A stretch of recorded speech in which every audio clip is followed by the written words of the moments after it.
নমস্কার, আমি জ্যোতিষ সম্রাট বিনয় শাস্ত্রী। আশা করি ঈশ্বরের কৃপায় আপনারা ভালোই আছেন। আজকে আমার ভিডিওর আলোচ্য বিষয় কর্কট রাশি এবং লগ্নের জাতক জাতিকাদের 2026-এ শরীর স্বাস্থ্য কেমন যাবে। দেখুন, আমরা জানি হেলথ ইজ ওয়েলথ।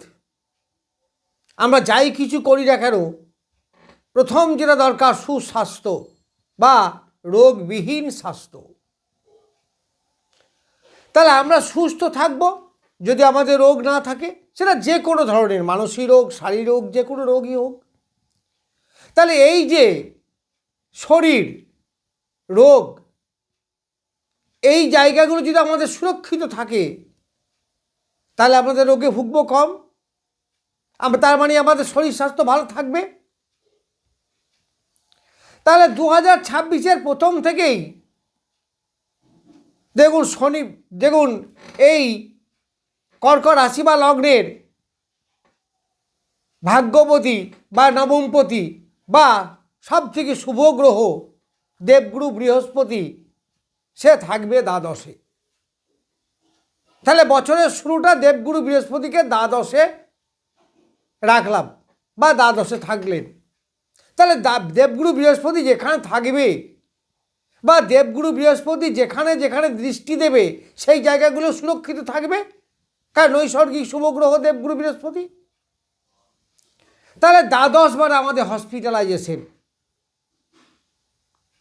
আবার দ্বাদশ আমাদের যে কোনো প্রতিবন্ধকতা। এই বৃহস্পতি তার পঞ্চম দৃষ্টি দিচ্ছে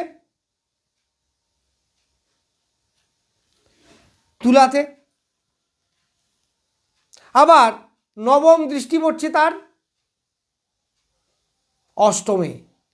তাহলে অষ্টম সুরক্ষিত হচ্ছে। অষ্টম দিয়ে বাধা, বিপত্তি, দুর্ঘটনা, অ্যাক্সিডেন্ট, প্রাইভেট পার্টে রোগ, গোপনীয় রোগ, যে রোগ সারতে চায় না সেগুলো। তাহলে অষ্টম দ্বাদশ সুরক্ষিত।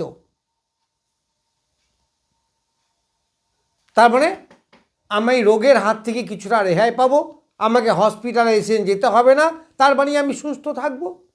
এটা কতদিন? এটা একেবারে প্রথম থেকেই 2 জুন 2026 পর্যন্ত আমি মোটামুটি সুরক্ষিত বলা যেতে পারে। এই বৃহস্পতি তার সপ্তম দৃষ্টি দিচ্ছে ধনু রাশিতে। তাহলে সপ্তম দৃষ্টি যদি ধনু রাশিতে দেয়, তার ধনুরাশি আবার ষষ্ঠ ঘর মানে রোগের বিচার হয়, যেখান থেকে রোগের উৎপত্তি হয়। আবার এই ষষ্ঠ ঘরের মালিকই হচ্ছে বা অধিপতি হচ্ছে দেবগুরু বৃহস্পতি। তাহলে আমার রোগের সৃষ্টি হবে না, বা যদি রোগে আমি ভুগে থেকে থাকি আগে থেকেই, তাহলে সেটা থেকে প্রোটেকশন হবে। তাহলে দেবগুরু বৃহস্পতি দ্বাদশ, ষষ্ঠ এবং অষ্টম, যেটা রোগের মূল 3টে ঘর, সেই 3টে ঘরকে প্রোটেকশন দিচ্ছে। তাহলে এই কর্কট রাশি বা লগ্নের জাতক জাতিকেরা 2 জুন পর্যন্ত সেরকম কোনো মারাত্মক রোগে ভুগবে না, এটাই স্বাভাবিক। তবে অষ্টমে রাহু আছে, এখানে একটু ডিস্টার্ব করলেও করতে পারে, কিন্তু ওই রাহুর উপরে বৃহস্পতির দৃষ্টি তো, তাহলে ভুগলেও অল্প ভুগে তা পরিত্রাণ পেয়ে যাবে, বেশি ভুগতে হবে না। এইবার পঞ্চমে দৃষ্টি কখন? যখন বৃহস্পতি 2 জুনের পরে কর্কটে পৌঁছাবে। তাহলে 2 জুনের পরে যখন কর্কটে পৌঁছাবে, কর্কটে থাকবে 31 অক্টোবর অবধি। এই 31 অক্টোবর অবধি বৃহস্পতি থাকবে কর্কট রাশিতে, তুঙ্গ ক্ষেত্রে, নবমপতি সে। তাহলে বৃহস্পতি এই কর্কট রাশি লগ্ন বা রাশি তো শরীর স্বাস্থ্য, তার শরীর স্বাস্থ্যকে প্রোটেকশন দেবে, অর্থাৎ শরীর ভালো থাকবে। ভুগলেও সেরকম কিছু মেজর ভুগবে না, যদি অন্য গ্রহদের অশুভ প্রভাব না থাকে। তাহলে এই 31 অক্টোবর অবধি অবশ্যই প্রোটেক্টেড। তাছাড়া এই বৃহস্পতি এসে পঞ্চমে দৃষ্টি দিচ্ছে, আবার সপ্তমে দৃষ্টি দেবে, আবার নবমে দৃষ্টি দেবে। তাই রোগের বিচার করার জন্য আমার লগ্ন তো সুস্থ, লগ্নে দেবগুরু বৃহস্পতি দৃষ্টি বসে আছে, ফলে এই রাশি বা লগ্নে জাতক জাতিকাদের শরীর স্বাস্থ্য বেশ ভালো যাবে। প্রথম কথা হচ্ছে এই রাশি বা লগ্নের অনুকূল গ্রহ, দ্বিতীয় কথা হচ্ছে সে তুঙ্গ ক্ষেত্রে বসে আছে। আমরা জানি লগ্ন যদি প্রোটেক্টেড থাকে তার মানে শরীর প্রোটেক্টেড থাকলো। আবার পঞ্চমে দৃষ্টি দিচ্ছে, নবমে দৃষ্টি দিচ্ছে, সপ্তমে দৃষ্টি দিচ্ছে। সপ্তম আমাদের মারক স্থান, তাহলে সেখান থেকে কোনো বিপদ আসতে পারবে না। সপ্তমপতি শনির উপরে দৃষ্টি দিচ্ছে, শনি রাহু এরাই তো রোগ সৃষ্টি করে বেশিরভাগ, কেতু এরা, মঙ্গল, তাহলে এইগুলো প্রোটেক্টে থাকছে। আবার এই কর্কট রাশি বা লগ্ন সাপেক্ষে মঙ্গল হচ্ছে রাজ্যকারী গ্রহ, পঞ্চমপতি এবং দশমপতি। তাহলে তার বলবত্তা সেখানেও বছরের প্রথম থেকেই শুরু হচ্ছে, কারণ বছরের প্রথম দিকে মঙ্গল বৃশ্চিক থেকে মেষের মধ্যে থাকবে। এই জায়গাগুলো মঙ্গল বলশালী হয়, মঙ্গলের তুঙ্গক্ষেত্র, মঙ্গলের মিত্রক্ষেত্র, মঙ্গলের স্বক্ষেত্রস্থ, তাহলে এই সময়ে প্রোটেক্টেড থাকছে, যার ফলে আমাদের শরীর স্বাস্থ্য এমনকি মন মানসিকতাও ভালো থাকার কথা। এইবার 31 অক্টোবর থেকে যাচ্ছে কোথায়? দ্বিতীয় যাচ্ছে।